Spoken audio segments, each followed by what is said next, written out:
उत्तरः यत्स समुद्रस्य हिमाद्रेशव दक्षिणा वर्ष तद भारत नाम भारती यत्र संतति। वो धरती जो ईश्वर का वरदान है, उत्तर की तरफ बर्फीले पहाड़, दक्षिण की तरफ समुद्र से घिरा हुआ वो देश भारत।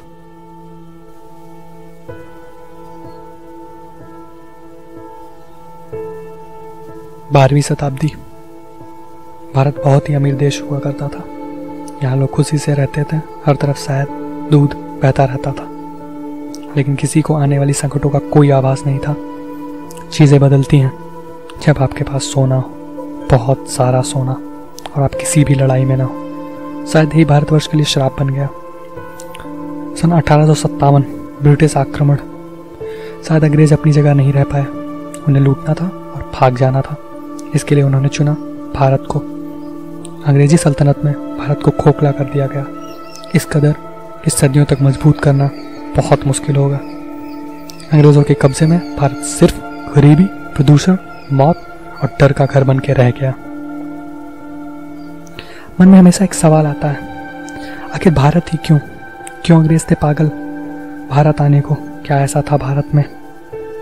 चलिए हम बताते हैं। आपने भारत का एक नाम सुना होगा, सोने की चिड़िया। भारत को सोने की चिड़िया यूं ही नहीं कहा जाता था, यूं कह लें सोने की खदान। इतना सोना कि शायद ही पूरी दुनिया में किसी के पास उतना सोना था। 12वीं शताब्दी तक भारत का हिस्सा जीडीपी में, जीडीपी यानी किसी भी देश की आर्थिक सेहत मापने का पैमाने या जरिया है, 30% का हिस्सा था पूरी दुनिया के जीडीपी में। इससे आप अंदाजा लगा सकते हैं भारत की अमीरी का। चलिए, ये तो हो गई भारत की शान और शौकत की बात। अब असली कहानी शुरू करते हैं। सन 1756 कलकत्ता, सिराजुद्दौला बंगाल के नवाब, उन्होंने फोर्ट विलियम पे कब्जा कर लिया और सारी अंग्रेजी फैक्ट्री और गोदामों को बंद करने का आदेश दे दिया, क्योंकि उन्हें आभास हो चुका था कि अंग्रेज भारत पे कब्जा करना चाहते हैं। जैसे ही अंग्रेजों के कान में ये खबर गई, उन्होंने अपने सेना के major general chief Robert Clive को भेजा मद्रास से, ताकि वो सिराजुद्दौला को हरा सकें प्लासी में। यही कारण बना अब तक की एक बहुत ही मशहूर जंग, बैटल ऑफ प्लासी का।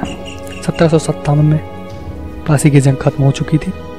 बदकिस्मती से इस जंग को अंग्रेजों ने जीत लिया था। उनकी जीत सिर्फ इस वजह से हुई क्योंकि उन्होंने सिराजुद्दौला के सेना प्रमुख मीर जफर और सभी बड़े अधिकारियों को खरीद लिया था। प्लासी के युद्ध के बाद अंग्रेजों को एहसास हो गया था कि वो अब राजाओं को और कठपुतलियों की तरह इस्तेमाल नहीं कर पाएंगे। इसके बाद ईस्ट इंडिया कंपनी ने खुद के आतंकवादी बुलाए जो उन्हें जीतने में मदद करे। सन 1857 भारतीय सैनिकों ने विरोध करना शुरू किया तो उन्होंने अपने शाही सैनिकों को भेज दिया। सन 1858 अंग्रेज शासन सेना के मामलों में घुस गया था और सन 1874 तक पूरे सरकार में घुल गया था। सन 1857 क्वीन विक्टोरिया को भारत की महारानी बना दिया गया। ये अंग्रेजों के लिए मुकुट में हीरे जोड़ने जैसा था। 19वीं सदी खत्म हो चुकी थी, 20वीं सदी शुरुआत हो चुकी थी। 1914 प्रथम विश्व युद्ध की शुरुआत हो गई थी। भारतीय सैनिकों को अंग्रेजों की तरफ से लड़ने भेजा जाता था और इसके अलावा भारत ही बहुत ही अच्छा स्रोत था चाय, मसाला और नील का। अंग्रेजों को सिर्फ फायदा ही फायदा हो रहा था। 1920। अब बात करते हैं आज़ादी। आज़ादी की लड़ाई की शुरुआत कब हुई? शुरुआत तो बहुत पहले से ही हो गई थी, लेकिन अभी हम कुछ पहलुओं पर बात करेंगे, उसके बाद आपको सब कुछ बताएंगे।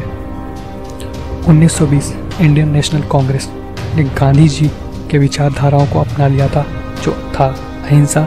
वहीं दूसरी तरफ कुछ और देशभक्त थे जैसे सुभाष चंद्र बोस, भगत सिंह, विनायक दामोदर, जो कि हथियार और जंग में भरोसा करते थे।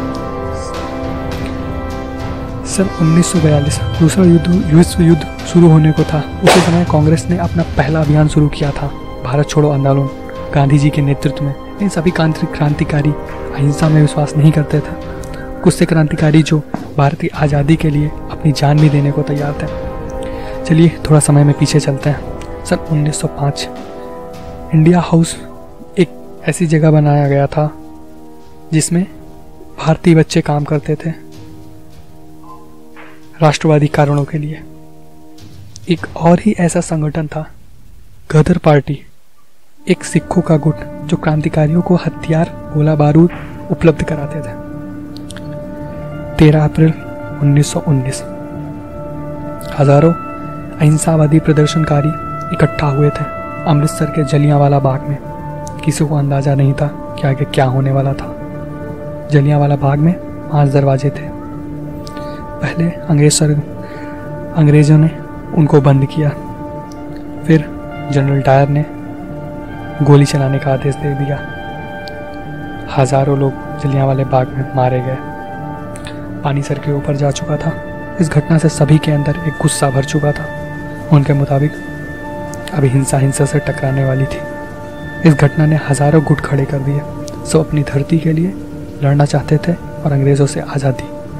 जब साइमन कमीशन का बहिष्कार करने के लिए लोग जमा हुए थे तो उन पर लाठीचार्ज कर दी गई। उस दिन हमने अपने शेरे पंजाब लाला लाजपत राय जी को खो दिया। इसके बाद से गुस्सा और बढ़ चुका था। भगत सिंह उन्हें बदला चाहिए था। वो उस जनरल स्कॉट को मारना चाहते थे जो गुनहगार था उनकी मौत का। इन गलती से उन्होंने असिस्टेंट सुपरिटेंडेंट जेयू साउंडर को मार दिया।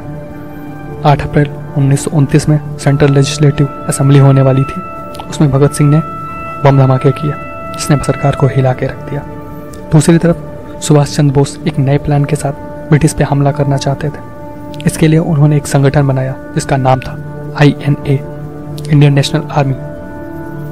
INA भारत में घुसा बर्मा से। बर्मा एक म्यांमार के पास में एक जगह है और उसने कोहिमा, अंडमान निकोबार पे कब्जा कर लिया। INA ने इम्फाल को भी जीतने की कोशिश की लेकिन नाकामयाब रहे। नेताजी के सबसे ऊंचे अहदे के लेफ्टिनेंट्स को बंदी बना लिया गया। नेताजी का जो सपना था जापान और जर्मनी के साथ मिलकर भारत को आज़ाद करने का, वो पूरा नहीं हो सका। लेकिन INA ने ब्रिटिश सरकार के रीढ़ की हड्डी को तोड़ दिया था और साथ में ही उन्होंने इंडियन डिफेंस फोर्सेस की आंख खोल दी थी। उनके पांव डगमगाने लगे थे। 1946 अंग्रेजों को एहसास हो चुका था कि वो भारत को और शिकंजे में नहीं रख सकते, तो उन्होंने भारत छोड़ने का फैसला किया। 15 अगस्त 1947 भारत को आज़ादी मिल गई। लेकिन एक चीज़ मेरे मन में हमेशा से थी कि शायद नेहरू जी और गांधी जी बंटवारे को बढ़ावा ना दिए होते तो शायद भारत पूरी तरीके से आज़ाद होता।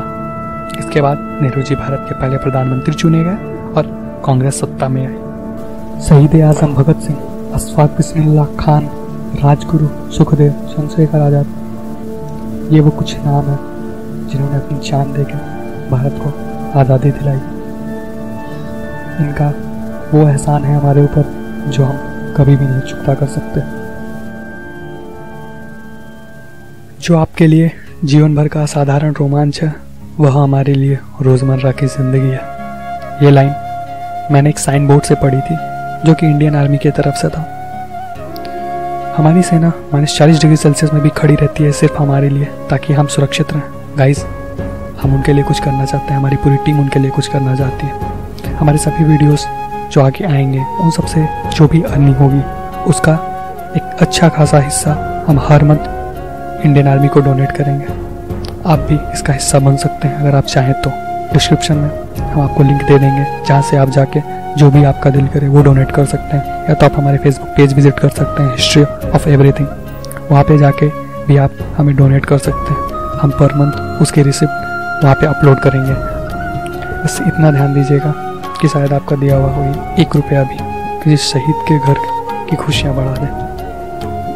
और इसी के साथ मैं यही कहूँगा कि thank you so much guys, आपने टाइम निकाला हमारे वीडियो को देखा। अगर आपको पसंद आया हो तो लाइक करिए, कमेंट करिए। अगर हमसे कोई गलती हो गई हो तो उसे माफ़ करिएगा। नीचे कमेंट में बताइए कि हमसे क्या गलतियाँ हुई हैं, हम उसे सुधारेंगे और नेक्स्ट वीडियो आपको इससे भी अच्छा बेहतर बना के देंगे। And please don't forget to subscribe guys. हमारा नया चैनल है, आप सब्सक्राइब करेंगे थोड़ा सपोर्ट मिलेगा, हम इसे बढ़ाते जाएंगे।